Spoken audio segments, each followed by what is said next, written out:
कि भारत आदिवासी पार्टी व्यक्ति विशेष, धर्म विशेष, जाति विशेष की नहीं, ये लोकतंत्र तरीके से बनी हुई है। उसके अंदर एसटी भी आ सकता है, एसी भी आ सकता है, ओबीसी भी आ सकता है, और माइनॉरिटी तो सारे सारे बैठे हुए हैं यहाँ पे। फरजाना जी ने अभी माला पहनाई, फरजाना जी का स्पीच था लेकिन लेट आए, तो ये किंदरेट देते हैं यार, ये वो देगा बंद देगा। बहुत बहुत धन्यवाद संचालक महोदय।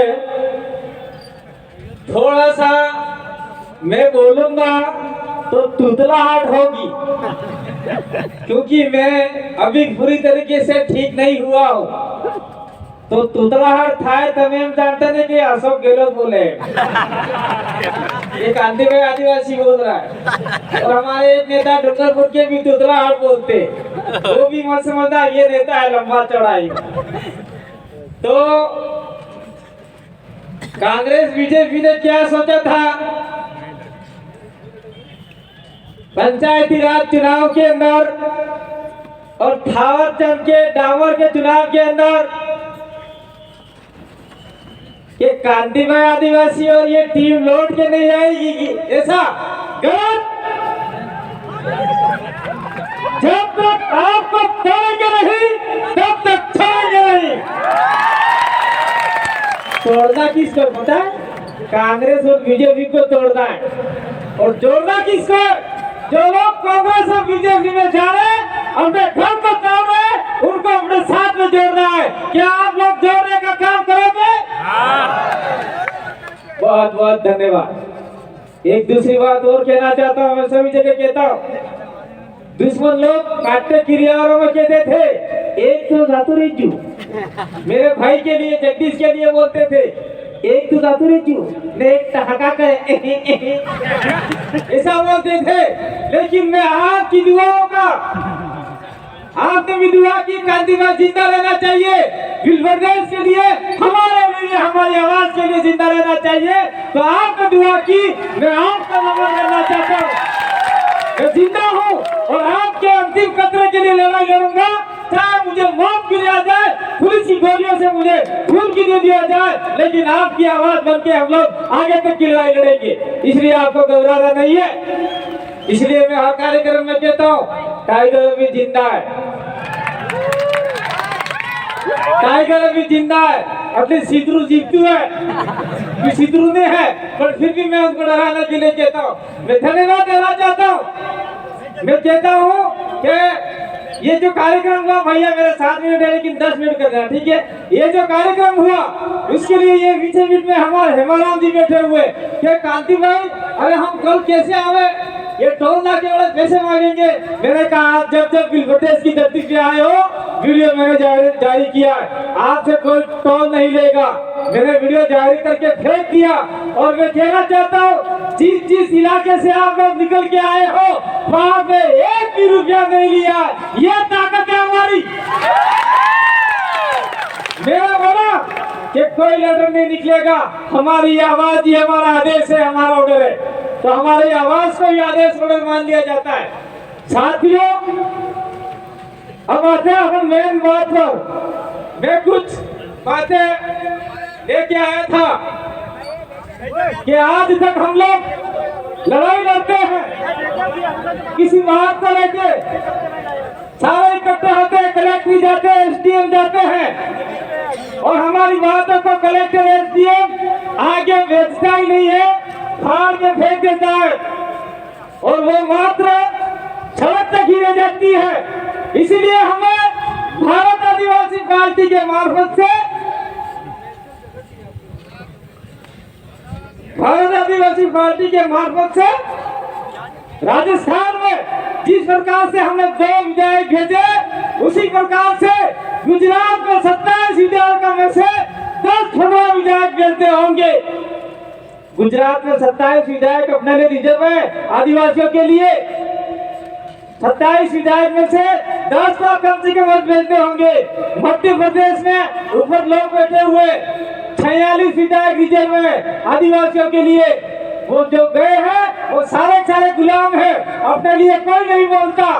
राजस्थान में 28 विधायक रिजर्व है, जिसमें मात्र 2 विधायक बोले आदिवासियों के लिए, बाकी सब बोले बोले हैं और गुलाम विधायक है। इसलिए हमें भारत आदिवासी पार्टी से अधिकतम विधायक भोपाल में भेजने होंगे, जयपुर में भेजने होंगे और आपके गांधीनगर भेजने होंगे। इसलिए भारत आदिवासी पार्टी को हम लोग लेके आए हैं। दूसरा है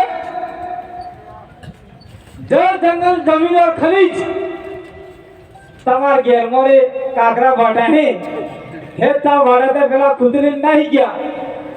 वो सफेद पत्थरों का मार्बल बनता है, टाइल से बनती है, वो करोड़ में जाता है तब जाना काकरा बाटा होना काम नो। वो सफेद पत्थर बहुत कीमती है, इस पत्थर को बचाना है और इस पत्थर से आग का उत्पन्न पहली बार हुआ था। इसलिए सफेद पत्थर को अपन पूजा पद्धति में भी लेते, इसलिए खनिज को भी हमको बचाना है। खनिज नहीं बचाओगे तो बहुत बड़ा नुकसान हो जाएगा। और बिल प्रदेश की लड़ाई न तो कांग्रेस लड़ी है, न बीजेपी लड़ी है, न कोई आने वाली पार्टी लड़ेगी, हम ही लड़ेंगे। और आने वाले समय में 2023 के बाद में 24 में भी हमारा परचम दिल्ली तक लहराएगा। और हम लोग बिल प्रदेश की लड़ाई के लिए कंधे से कंधा मिलाकर भारत आदिवासी पार्टी भी बिल प्रदेश के लिए काम करेगी। क्या आप सभी लोग बिल प्रदेश का साथ देंगे? साथ कैसे देंगे? भारत आदिवासी पार्टी को मजबूत करेंगे तो ही आगे बढ़ पाएंगे। राजस्थान की राजनीति में 2023 की लड़ाई में 27 सीटों में से हम लोग उधर मीणा वाली छोड़ दें, क्योंकि कुछ हमारे मीणा भाई भी बैठे हुए, क्योंकि कुछ मीणा लोग हैं मीर भगवान को मानते हैं। मैं आप लोग नाराज मत होना।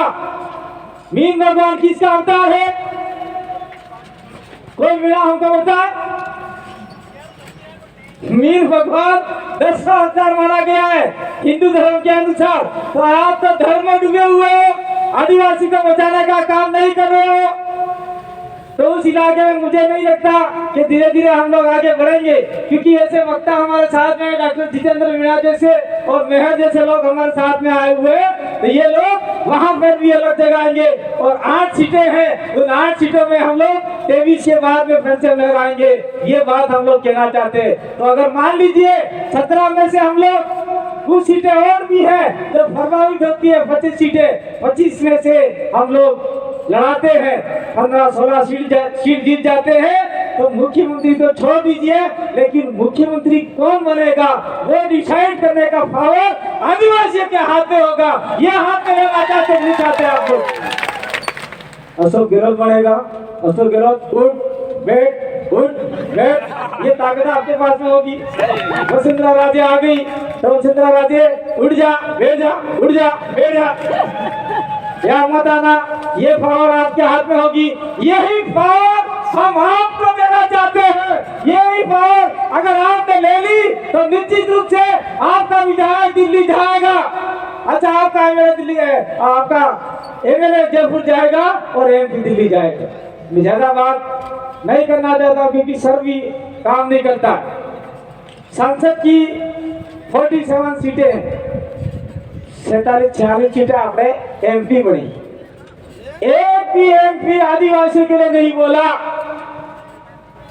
एक भी एमपी नहीं बोला। मैं किसी पार्टी के विचार की बात नहीं करता हूं, लेकिन मैं कहना चाहता हूं हमारे मंच के मार्फत से, एक आदमी है जो आदिवासियों के बारे में बोलता है।